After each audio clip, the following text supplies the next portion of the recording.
Hey guys, warm welcome to all of एन अफराइस्ता academy. हम पढ़ रहे हैं क्लास 10 साइंस का चैप्टर नंबर 10 प्रकाश, परावर्तन तथा अपवर्तन। आज है जिसका लेक्चर नंबर 4 और आज का मेन टॉपिक होने वाला है गोलीय दर्पण से संबंधित परिभाषाएं। तो हमने गोलीय दर्पण पढ़ लिया था, ठीक है। तो गोलीय दर्पण कौन सा दर्पण था बेटा, बताओगे मुझे? चलो मैं ही बता देता हूँ बेटा आपको। ऐसा दर्पण जिसका परावर्तक पृष्ठ क्या हो, गोलीय हो, क्या कहलाता है? गोलीय दर्पण कहलाता है। और जो गोलीय दर्पण थे वो दो प्रकार के हैं, एक उत्तल और एक अवतल। उत्तल दर्पण कौन सा है? ऐसा गोलीय दर्पण जिसका परावर्तक पृष्ठ क्या हो, मतलब बाहर की ओर वक्रित हो, ठीक है, उसको अपन क्या कहेंगे? उत्तल दर्पण। और अवतल में क्या होता है? ऐसा गोलीय दर्पण जिसका परावर्तक पृष्ठ अंदर की ओर वक्रित हो, उसको हम कहते हैं अवतल दर्पण। क्लियर बेटा? अब यहां पे हम गोलीय दर्पण से संबंधित परिभाषाएं कुछ लेने वाले, तो मैं आपको दर्पण बना देता हूं। सबसे पहले ये मैंने एक गोला बना लिया, ठीक है। एक और बना लूं?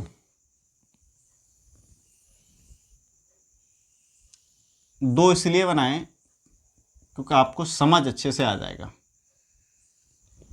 बोले सर समझाने वाले परिभाषा हैं, गोले क्यों बना रहे हो?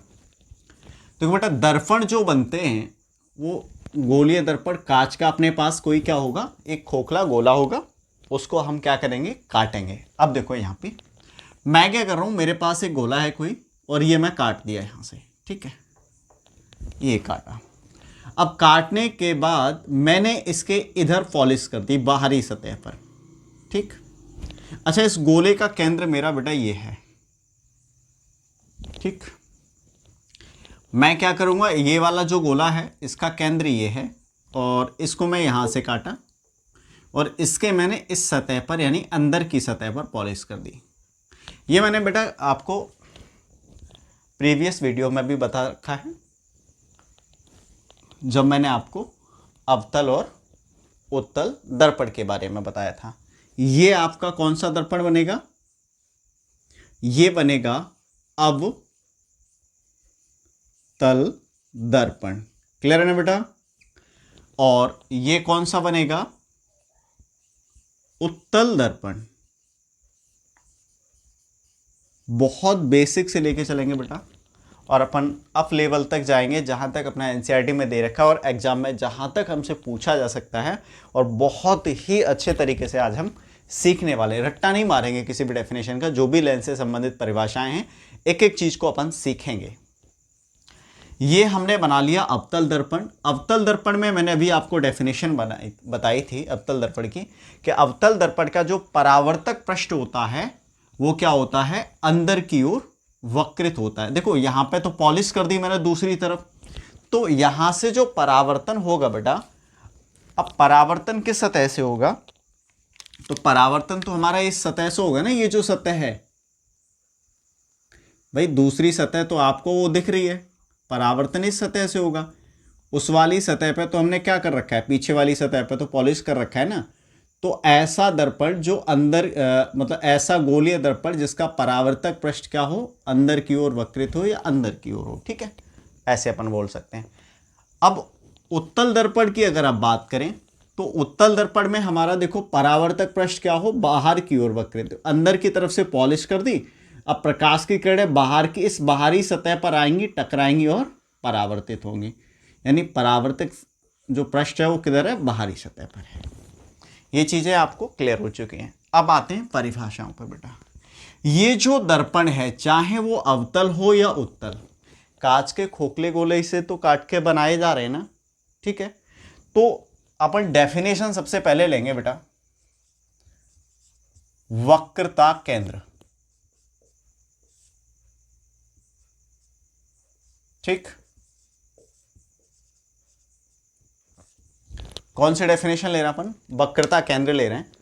तो वक्रता केंद्र की अगर मैं बात करूं, ध्यान से समझना, कोई भी दर्पण हो, चाहे वो अवतल हो या उत्तल दर्पण, कांच के खोखले गोले का भाग होता है ना।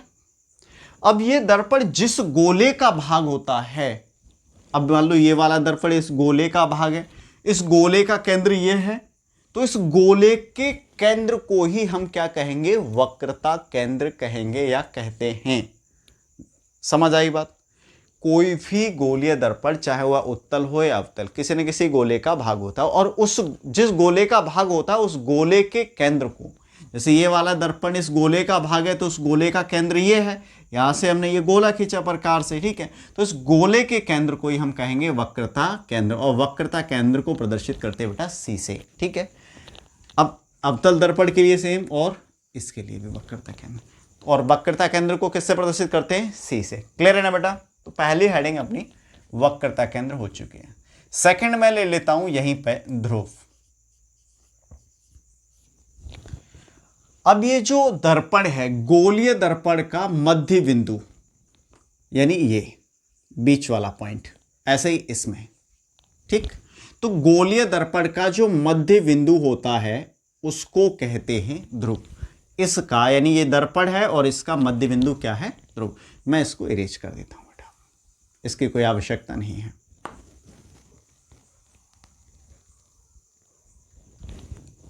क्लियर। ये अलग अलग है, इधर अवतल है और उधर हमारा उत्तल है। तो दो डेफिनेशन मैं आपको बता चुका हूं, एक वक्रता केंद्र, दूसरा ध्रुव। ध्रुव क्या है, गोलीय दर्पण का, चाहे वो दर्पण अवतल हो या उत्तल, इनका जो मध्य बिंदु होता है वो ध्रुव कहलाता है, और ध्रुव को हम P से प्रदर्शित करते हैं यानी पोल, ठीक है, और C अपना सेंटर ऑफ कर्वेचर होता है, ठीक, वक्रता केंद्र। अब यहां पे एक मोस्ट इंपोर्टेंट डेफिनेशन और यहीं पे अपन लेंगे तीसरे नंबर पे, जिसको हम कहेंगे मुख्य अक्ष, ठीक। मुख्य अक्ष क्या है, ध्यान से समझना। ये क्या है बेटा, वक्रता केंद्र, और ये क्या है, ध्रुव, ठीक। अब देखो, वक्रता केंद्र और ध्रुव से होकर जाने वाली, ठीक, वक्रता केंद्र और ध्रुव से, वक्रता केंद्र और ध्रुव से होकर जाने वाली सीधी काल्पनिक रेखा, ठीक, क्या, सीधी काल्पनिक रेखा।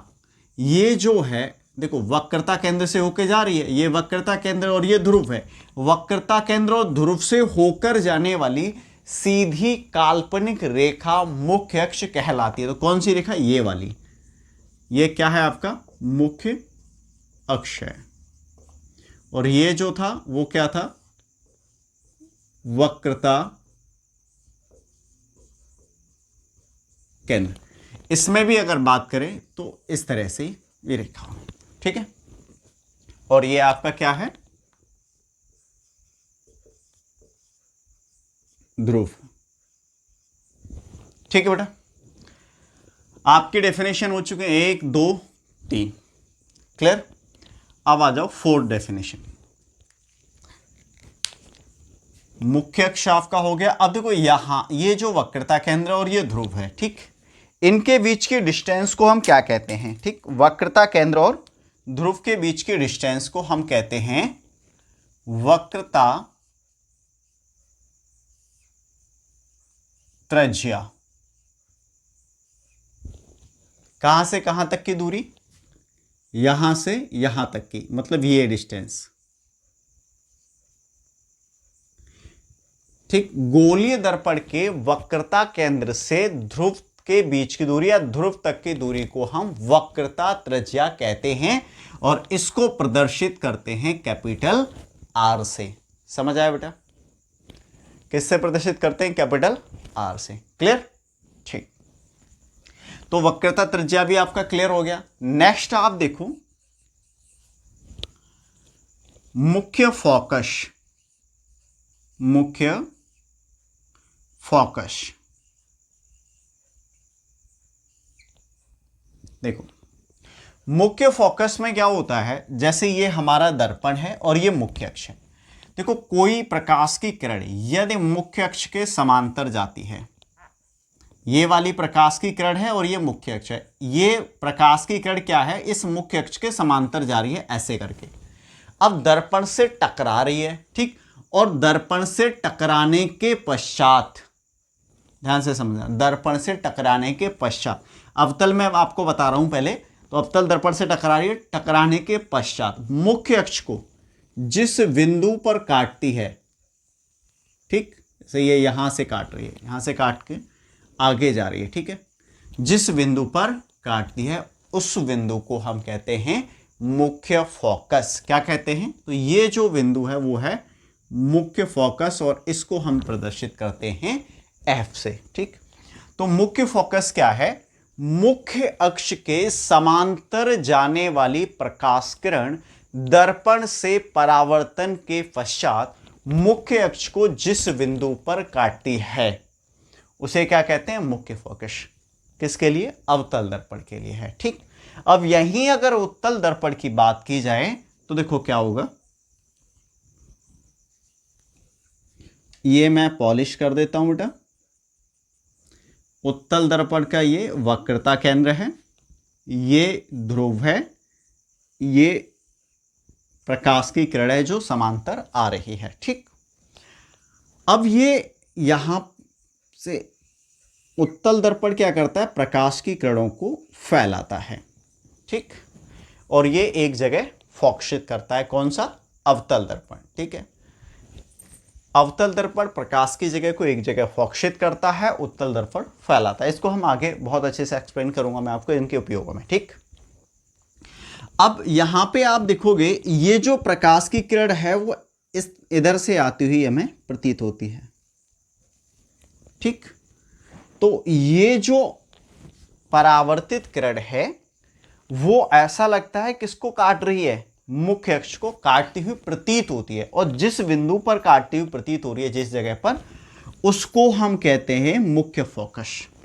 तो अवतल और उत्तल के लिए मैंने दोनों को चित्रों से आपको समझा दिया है। अब डेफिनेशन किस तरह से लिखनी है अगर दोनों को साथ में लिखनी है तो देखो, नॉर्मल डेफिनेशन है, कोई ज़्यादा ऐसी टफ डेफिनेशन नहीं है, अपने को सिंपल सा याद रखना है। मुख्य अक्ष के, किसके?